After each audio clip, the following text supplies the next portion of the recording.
ಎಸ್ಎಸ್ಟಿವಿಯಲ್ಲಿ ಜಾಹೀರಾತು ನೀಡಲು ಈ ನಂಬರಿಗೆ ಸಂಪರ್ಕಿಸಿ.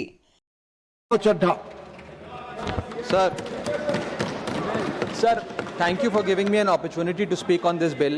Sir, 22 लाख बच्चे, रोज 18 घंटे की मेहनत, एक 3 घंटे का एग्जाम, लेकिन एक कैमरा फोन, व्हाट्सएप पर एक मैसेज, टेलीग्राम पर एक पीडीएफ, रात 2 बजे पेपर लीक, सब खत्म, स्टूडेंट की सारी मेहनत बर्बाद. Therefore, sir, I rise today to speak wholeheartedly in support of the students of India and to welcome the Public Examination Amendment Bill 2026. Sir, paper leak जैसी सीरियस बीमारी का परमानेंट इलाज करना होगा. जैसे कैंसर का इलाज क्रोसिन खिलाकर नहीं किया जा सकता, ठीक वैसे ही पेपर लीक जैसी प्रॉब्लम का इलाज मीडिया साउंड बाइट से नहीं बल्कि इंस्टीट्यूशनल सॉल्यूशन से होगा, जो आज हमारी सरकार इस बिल के माध्यम से करने जा रही है by introducing India's first ever anti paper leak framework. सबसे पहले मैं नीट के स्टूडेंट्स को कुछ कहना चाहूंगा. आपका गुस्सा जस्टिफाइड है, आपकी पेन रियल है और आपको एग्जामिनेशन सिस्टम से जो कंप्लेंट है वो कंप्लेंट भी जेन्युइन है. Your voice matters. और जब आपने अपनी चिंता व्यक्त करी, अपना दर्द बताया, when you demanded, the honourable prime minister heard that demand, not just as a prime minister but also as a guardian, परिवार के मुखिया की तरह उस बात को सुना. Students demanded, government acted, historic decisions taken, systems changed. Sir, जब एक स्टूडेंट नीट जैसे पब्लिक एग्जाम की प्रिपरेशन करता है तब वो अकेला तैयारी नहीं करता, उसका पूरा परिवार प्रिपरेशन करता है. मां अपनी छोटी छोटी जरूरतें रोक देती है, घर का बजट कम करती है, पिता फैमिली की सेविंग्स को कोचिंग फीस, रेंट और टेस्ट सीरीज पे खर्च करता है, फैमिलीज को लोन तक लेना पड़ता है, और स्टूडेंट खुद कोटा, जयपुर, चंडीगढ़, दिल्ली, पटना जैसे शहरों में जाकर घर से दूर रहता है, दिन में 18-18 घंटे पढ़ता है, रात 2 बजे तक पढ़ाई करता है और फिर अलार्म लगाकर सुबह 5 बजे क्लासेस के लिए उठ जाता है.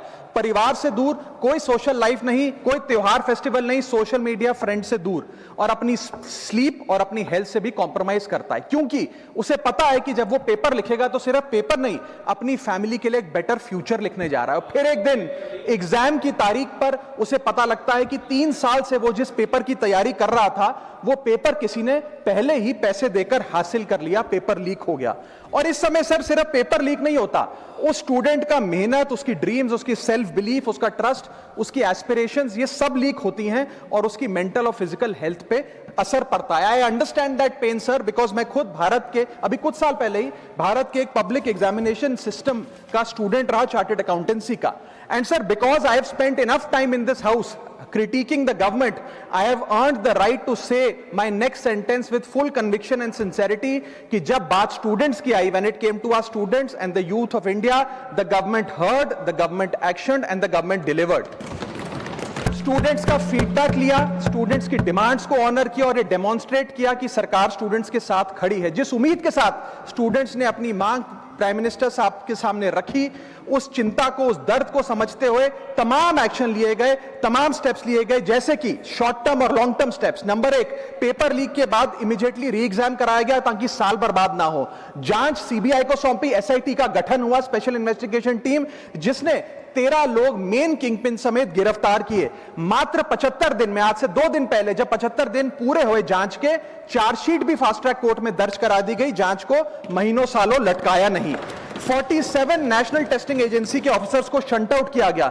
एजुकेशन सेक्रेटरी का तबादला हुआ, यहां तक कि मॉरल ग्राउंड्स पे हमारे ऑनरेबल होम एजुकेशन मिनिस्टर ने इस्तीफा तक दिया और स्टूडेंट प्रोटेस्टर्स के खिलाफ जो केसेस थे उन्हें विड्रॉ किया गया. बीरीड फैमिलीज जिसके अपने किसी घर के बच्चे को, किसी स्टूडेंट को खो दिया, उसको कॉम्पनसेशन दी जा रही है. एग्जाम सिक्योरिटी प्रोटोकॉल्स को स्ट्रेंथन किया जा रहा है और अगली बार से यह नीट का पेपर ओएमआर शीट से नहीं बल्कि फुल्ली कंप्यूटर बेस्ड टेस्टिंग से कराया जाएगा ताकि remotest chance of paper leak भी एलिमिनेट कर दिया जाए. इसी के साथ साथ सरकार ने एक हाई पावर टास्क फोर्स का गठन किया है जो फर्दर रिफॉर्म्स अंडरटेक करेगी कि भारत के पब्लिक एग्जामिनेशन सिस्टम की इंटेग्रिटी को कैसे प्रिजर्व और प्रोटेक्ट किया जाए. और इसमें इंडिया के मोस्ट अक्लेम्ड एक्सपर्ट्स जैसे कि नंदन नीलकनी साहब को समिति में डाला गया है. इसी के साथ साथ डेटरेंस क्रिएट करने के लिए, अपराधी के मन में खौफ पैदा करने के लिए एक ऐसा कानून लेकर आज सरकार सदन में आई है जिसके पास होने के बाद कोई अपराधी सपने में भी यदि पेपर लीक करने का सोचेगा तो उसकी रूह कांप जाएगी। पहली चीज, पेपर लीक को एक इंडिविजुअल द्वारा किया गया क्राइम नहीं, बल्कि एक ऑर्गेनाइज सिंडिकेट नेटवर्क द्वारा किए गए क्राइम के तौर पे ट्रीट किया जाएगा, जिसमें इंसाइडर हो, कोचिंग माफिया हो, लॉजिस्टिक वेंडर हो, प्रिंटिंग प्रेस हो, सॉल्वर गैंग हो, एग्जाम ऑफिशियल्स हो, सब पर कार्रवाई होगी। सबको दोषी करार देने के बाद, गिल्टी करार देने के बाद 10 साल तक की जेल होगी और 10 करोड़ रुपए तक का जुर्माना लिया जाएगा। सारे ऑफेंसेस को cognizable, non bailable, non compoundable बनाया गया। एक स्पेशल टास्क फोर्स का गठन किया गया कि अब कभी भी यदि पेपर लीक की संभावना भी उत्पन्न होती है तो यह स्पेशल टास्क फोर्स जांच करेगी और यह इन्वेस्टिगेशन सालों साल नहीं लटकाई जाएगी। 2 महीने के अंदर अंदर से इस इन्वेस्टिगेशन को कंप्लीट करना होगा। और इसी के साथ साथ फास्ट ट्रैक कोर्ट्स का गठन किया, जो ये इंश्योर करेंगे कि इसमें स्पीडी ट्रायल हो, डे टू डे ट्रायल हो, स्पेशल पब्लिक प्रोसिक्यूटर होगा, 3 महीने में पनिशमेंट सुनाई जाएगी। सर मैं बता दूं, हमारे देश में fast track courts heinous crimes के लिए बने हैं, जैसे कि क्राइम्स अगेंस्ट वुमेन, रेप और पॉस्को जैसे अपराध के लिए। आज हमने पेपर लीक को उस हीनियस क्राइम्स की कैटेगरी में ला खड़ा किया है सर। इसी के साथ साथ सर, इंस्टीट्यूशनल और systematic reforms will demonstrate zero tolerance towards paper leak, और इससे भारत की इंडियन पब्लिक एग्जामिनेशन सिस्टम की इंटेग्रिटी को हम प्रिजर्व और प्रोटेक्ट कर पाएंगे। ये सब इसलिए हुआ because sir there is nothing more important than the students and their future. Sir their voices mattered, their voices were heard and systematic and systemic changes have been brought in. उनकी आवाज को, students की आवाज को कोई political challenge नहीं, बल्कि एक परिवार की भीतर की चिंता की तरह समझकर, जैसे घर के बच्चे घर के बड़े से अपनी चिंता व्यक्त करते हैं, दर्द व्यक्त करते हैं, डिमांड्स रखते हैं, ठीक वैसे ही सरकार ने ये तमाम फीडबैक लेते हुए एक्शन लिया। Sir Benjamin Franklin, American philosopher, statesman, diplomat रहे, उन्होंने कहा था, well done is better than well said. सालों तक इस देश में पेपर लीक होता आया, लेकिन सिर्फ डिस्कशन और सिर्फ साउंड बाइट हुई। आज एक्शन हो रहा है, सिस्टमैटिक रिफॉर्म्स आ रहे हैं और भारत का पहला एंटी पेपर लीक फ्रेमवर्क बनके तैयार है और आपके सामने है। सर इसी के साथ साथ पेपर लीक किसी एक पार्टी का, किसी एक सरकार का ऑफिसर या मिनिस्ट्री की देन नहीं है, और ये कोई 2026 का फिनोमेना भी नहीं है। सर मैं बता दूं कि सर जब बात अकाउंटेबिलिटी की हो, मोरालिटी की हो, जवाबदेही की हो, तो इसलिए इससे जब बात अकाउंटेबिलिटी की हो, मोरालिटी की हो, जवाबदेही की हो, तो सर ये इससे तय नहीं होना चाहिए कि पेपर लीक कौन से राज्य में हुआ, कौन सी मिनिस्टर के अंडर हुआ, कौन सी पार्टी में हुआ, क्योंकि ये एक पैन इंडिया ऑर्गेनाइज्ड क्राइम है, क्रॉनिक डिजीज है। मैं ये बात इसलिए कह रहा हूं क्योंकि 19 जुलाई 2026 को, आज से मात्र 10 दिन पहले, पंजाब के अंदर एक फार्मेसी ऑफिसर रिक्रूटमेंट का एग्जाम हुआ। उसमें मैसिव इरेगुलरिटीज देखी गई, ब्लूटूथ डिवाइसेस के माध्यम से लाइव चीटिंग चल रही थी, और चीटिंग सिंडिकेट वो चीटिंग फैसिलिटेट कराने के लिए 13 लाख रुपए का रेट चार्ज कर रहा था। यही नहीं सर, आम आदमी पार्टी की सरकार जब पंजाब में बनी तब से अभी तक नायब तहसीलदार के एग्जाम में इरेगुलरिटीज देखी गई और लार्ज स्केल चीटिंग हुई। पंजाब स्टेट एजुकेशन बोर्ड में 12वीं क्लास का इंग्लिश का पेपर लीक हुआ, पीएसटीईटी स्कूल टीचर रिक्रूटमेंट का एग्जाम का पेपर लीक हुआ, पीएसएसबी के ग्रुप ऑफिसर के रिक्रूटमेंट का एग्जाम लीक हुआ, एग्रीकल्चरल डेवलपमेंट ऑफिसर के रिक्रूटमेंट का एग्जाम लीक हुआ, और एक्साइज और टैक्सेशन इंस्पेक्टर की रिक्रूटमेंट की मेरिट की लिस्ट जब आई तो उसमें फर्जी नाम डाल के जारी कर दिया गया। सर मैं आ रहा हूं, अब मैं कांग्रेस पे आ रहा हूं। आप कांग्रेस का सुनिए सर, ये मेरा समय खराब कर रहे हैं। आप बोले ना, बोले। सर जब सर कांग्रेस की कर्नाटक में सरकार है, इसी साल जनवरी 2026 में एसएसएलसी का पेपर हुआ।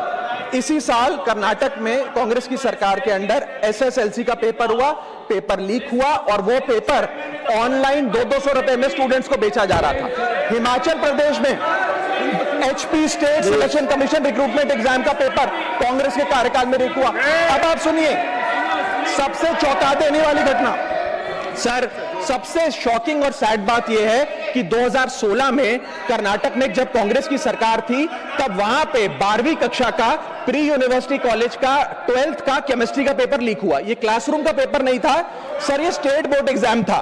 ये स्टेट का एग्जाम जब पेपर लीक हुआ, बच्चे एग्जाम देकर घर आ गए, पता लगा पेपर लीक हो गया, पेपर कैंसिल कर दिया। 20 दिन बाद री एग्जाम कराया गया, री एग्जाम का पेपर भी लीक हो गया, और उसके बाद रात को 3:30 बजे वो पेपर व्हाट्सएप पे घूम रहा था, री एग्जाम को भी कैंसिल करना पड़ा। इसके बाद जब जांच हुई, स्टेट सीआईडी ने जांच करी तो 3 लोगों को अरेस्ट किया। जिसमें कर्नाटक सरकार के मेडिकल एजुकेशन मिनिस्टर डॉक्टर शरण पाटिल का पीए खुद शामिल था। पीए 10-10 लाख रुपए लेकर पेपर लीक कर रहा था। उसके बाद जब मंत्री जी से पूछा गया कि आप इस्तीफा क्यों नहीं देते, आपकी मॉरल और डायरेक्ट जिम्मेदारी बनती है, आपके दफ्तर का आपका पीए पेपर लीक कर रहा है, आप क्यों नहीं इस्तीफा देते? तो उन्होंने कहा कि there is no question of resigning, अगर कुछ गलत हुआ है तो वो मेरे पीए का पर्सनल मैटर है, उसकी पर्सनल लाइफ है। वहां सर ऑफिस गवर्नमेंट का, डेजिग्नेशन गवर्नमेंट की, एक्सेस गवर्नमेंट का, बट अरेस्ट की बात आई तो पर्सनल लाइफ का मैटर है। और आयरनी देखिए, आज 2026 में कर्नाटक में फिर कांग्रेस की सरकार है और डॉक्टर शरण पाटिल फिर मंत्री हैं और उसी विभाग के मंत्री हैं, मेडिकल एजुकेशन विभाग के मंत्री। ये है स्टैंडर्ड ऑफ अकाउंटेबिलिटी। सर सुन लो, उसी के साथ साथ 2004 से 2014 के बीच में जब यूपीए की सरकार थी तो कांग्रेस के कार्यकाल में दर्जनों एग्जाम्पल हैं, डॉक्यूमेंटेड एग्जाम्पल हैं पेपर लीक के सर, जिसमें मुख्य तौर पर AIIMS post graduate medical entrance exam 2006 में लीक हुआ, रेलवे रिक्रूटमेंट बोर्ड का एग्जाम 2009 का लीक हुआ, all India engineering entrance exam 2011 UPA के कार्यकाल में लीक हुआ और SSC combined graduate level exam 2013 leak हुआ। सर इस पीरियड में उस समय की यूपीए सरकार ने क्या किया? कोई अकाउंटेबिलिटी एस्टैब्लिश करी, कोई एग्जाम सिक्योरिटी आर्किटेक्चर को ओवरऑल करने के लिए कोई कानून लाए, कोई dedicated anti paper leak law लाए? कुछ नहीं लाए। सर मैं एक बात कहना चाहता हूं, सर पॉलिटिकल मेमोरी सिलेक्टिव हो सकती है, पब्लिक रिकॉर्ड सिलेक्टिव नहीं हो सकता। अगर नेशनल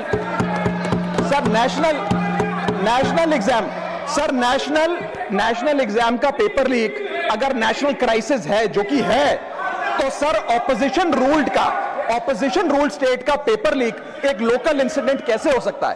सर स्टूडेंट में तो फर्क नहीं होता। अगर नीट के स्टूडेंट्स का पेन जेन्युइन है, जो कि जेन्युइन है, तो सर पंजाब के फार्मेसी एग्जाम के स्टूडेंट्स का और कर्नाटक के एसएलसी एग्जाम के स्टूडेंट्स का पेन भी जेन्युइन है। स्टूडेंट का पेन पार्टी देखकर चेंज नहीं होता और ठीक उसी तरह रिफॉर्म और अकाउंटेबिलिटी भी पार्टी देखकर चेंज नहीं हो सकती। अब मैं स्टूडेंट्स के बारे में कुछ कहना चाहता हूं। सर देयर वॉइस मैटर्स, उनकी मांगे जायज हैं। सर स्टूडेंट्स द्वारा प्रोटेस्ट करना, सवाल पूछना, डिमांड रेस करना, कोर्ट जाना, पीसफुल मार्च निकालना, ये सब उनका संवैधानिक अधिकार है और ये करना भी चाहिए। लेकिन सर स्टूडेंट का प्रोटेस्ट स्टूडेंट का रहे, किसी पॉलिटिकल पार्टी की रैली ना बन जाए, वे अपना माइक किसी को आउटसोर्स ना करे, क्योंकि सर स्टूडेंट की लड़ाई तो एग्जाम सिस्टम को सिक्योर बनाने की है, नेताओं की लड़ाई अपनी सोशल मीडिया रीच बढ़ाने की है। सर जब पॉलिटिकल लीडर्स प्रोटेस्ट के टाइम पर बैरिकेड के आगे स्टूडेंट को भेज खुद कैमरे की सेफ साइड पे रहें, तो उनसे पूछिए कि रिस्क मेरा और रील तुम्हारी, ये पार्टनरशिप कैसी? सर स्टूडेंट का मूवमेंट स्टूडेंट के फ्यूचर के लिए है, किसी फ्लॉप पॉलिटिकल पार्टी के कमबैक के लिए नहीं है सर। और जो पॉलिटिकल पार्टी के अपने खुद के फ्यूचर का आता पता नहीं, वो स्टूडेंट के फ्यूचर की क्या लड़ाई लड़ेगी सर? स्टूडेंट्स को जस्टिस चाहिए, पॉलिटिकल पार्टी को फुटेज। स्टूडेंट को एग्जाम सिक्योर करना है, पॉलिटिकल पार्टी को वायरल क्लिप। स्टूडेंट का सवाल फ्यूचर का है, नेता का कैलकुलेशन अगले इलेक्शन का। इसीलिए मैं ऑपोजिशन पार्टीज को कहना चाहता हूं, don't use students emotion for your political promotion. ये लड़ाई बीजेपी वर्सेस कांग्रेस नहीं है, ये लड़ाई मेरिट वर्सेस माफिया की है, मेहनत वर्सेस सेटिंग की है। और सर एक बात और, सर आज हमारे स्टूडेंट्स पर पढ़ाई का बहुत स्ट्रेस है।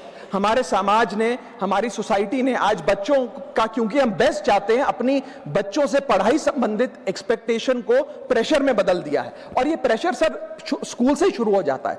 जब बच्चा 10वीं क्लास का बोर्ड का एग्जाम दे रहा होता है तो बोला जाता है ये क्रिटिकल ईयर है, अच्छे मार्क्स लाने हैं, नहीं तो स्ट्रीम नहीं मिलेगी, पूरा करियर बर्बाद हो जाएगा। 12वीं क्लास में जाता है तो प्रेशर और बढ़ता है, बोला जाता है ये लाइफ का टर्निंग पॉइंट है, आगे की जिंदगी कैसे डिसाइड होगी। जेई, नीट, सीयूईटी, तमाम एंट्रेंस एग्जाम की तैयारी का प्रेशर अलग। और सर जब कॉलेज पहुंचता है तो एक अलग ही लेवल का प्रेशर होता है, उसको बोला जाता है सीजीपीए ठीक रखो वरना प्लेसमेंट नहीं मिलेगी। ये पूरी लाइफ का सवाल है, करियर का सवाल है, हर स्टेज पर प्रेशर का सिलेबस बढ़ता जाता है, बढ़ता जाता है, बढ़ता जाता है। और ओवरऑल सर इंडिया में कंपटीशन बहुत फास्ट स्पीड पे बढ़ रहा है, लेकिन उसी के साथ साथ कंपैरिजन भी बहुत फास्ट स्पीड पे बढ़ रहा है। सबसे पहले जब बच्चा स्कूल जाता है तो अपने स्कूलमेट्स क्लासमेट से कंपैरिजन होता है, कोचिंग सेंटर जाता है तो वहां कोचिंग सेंटर के स्टूडेंट से कंपैरिजन होता है, ऑल इंडिया रैंकर से कंपैरिजन होता है, घर आता है तो पड़ोसी और रिश्तेदारों के बच्चों से कंपैरिजन होता है। ये कंपैरिजन मोटिवेशन नहीं सर, प्रेशर और स्ट्रेस में बदलता जा रहा है। सर जैसे 3 इडियट्स पिक्चर में कहा था ना, काबिल बनो कामयाबी झक मारकर पीछे आएगी, ठीक उसी तरह समाज को, हम सबको, अगर कोई स्टूडेंट चिंतित दिखे, स्ट्रेस में दिखे, उसे कहना चाहिए कि एग्जाम इंपॉर्टेंट है लेकिन तुम एग्जाम से ज्यादा इंपॉर्टेंट हो सर, क्योंकि घर स्टूडेंट का सेफ स्पेस होना चाहिए सर, दूसरा एग्जाम सेंटर नहीं। और एक रैंक सर एक रैंक रिजल्ट डिसाइड कर सकती है बच्चे का, उसका फ्यूचर नहीं, वैल्यू नहीं, उसकी पूरी जिंदगी नहीं। और अंत में sir, I just take 1 more minute sir, अंत में मैं अपने वेल विशर्स को भी कुछ कहना चाहूंगा जो पिछले कुछ समय से मुझे कह रहे थे कि राघव आप नीट के इशू पर कब बोलोगे, आपको हम सुनना चाहते हैं। मैं बड़ी हम्बली कहना चाहता हूं सर, जब मैं ऑपोजिशन में बैठता था तब सवाल मेरा हथियार था, आज मैं ट्रेजरी बेंचेस पर बैठता हूं, आज सोल्यूशन मेरी जिम्मेदारी है। मैं भी रोज कैमरे के सामने आकर साउंड बाइट दे सकता था, लेकिन मुझे हेडलाइन नहीं सर, मुझे आउटकम चाहिए। और जब मैं ऑपोजिशन में था तब मेरा काम इशू रेस करना और सवाल उठाना था, और पूरा सदन और आप जानते हैं मैंने वो काम पूरी ईमानदारी से किया। लेकिन आज मेरा रोल कैमरा के सामने अटेंडेंस लगाने का नहीं है, मेरा role is my focus is to fix the system. इसीलिए मैंने अपने आप से एक वादा किया, I made a promise to myself कि मैं इस मुद्दे पर पार्लियामेंट में बोलूंगा, और उस दिन बोलूंगा जिस दिन हम प्रॉब्लम सॉल्व कर रहे होंगे, सोल्यूशन लेकर आएंगे, when the system is getting fixed, and today is that historic day when the system is getting fixed। और सर बिकॉज आज जो रिफॉर्म्स हम लेकर आए हैं, जो सरकार सदन में लेकर आई है, वो इतने जरूरी हैं क्योंकि इन रिफॉर्म से सिस्टम और मजबूत होगा, पेपर और सिक्योर होगा, एग्जाम फेयर होगा, मेरिट का सम्मान होगा, माफिया जेल में होगा, सरकार पहरेदार होगी, कार्रवाई दमदार होगी, स्टूडेंट्स की जीत होगी, माफिया की हार होगी। जय हिंद। श्रीमान जोश के मनी SSTV ಸಿನಿಮಾ ಜಗತ್ತಿನ ಕ್ಷಣ ಕ್ಷಣದ ಸುದ್ದಿಯೊಂದಿಗೆ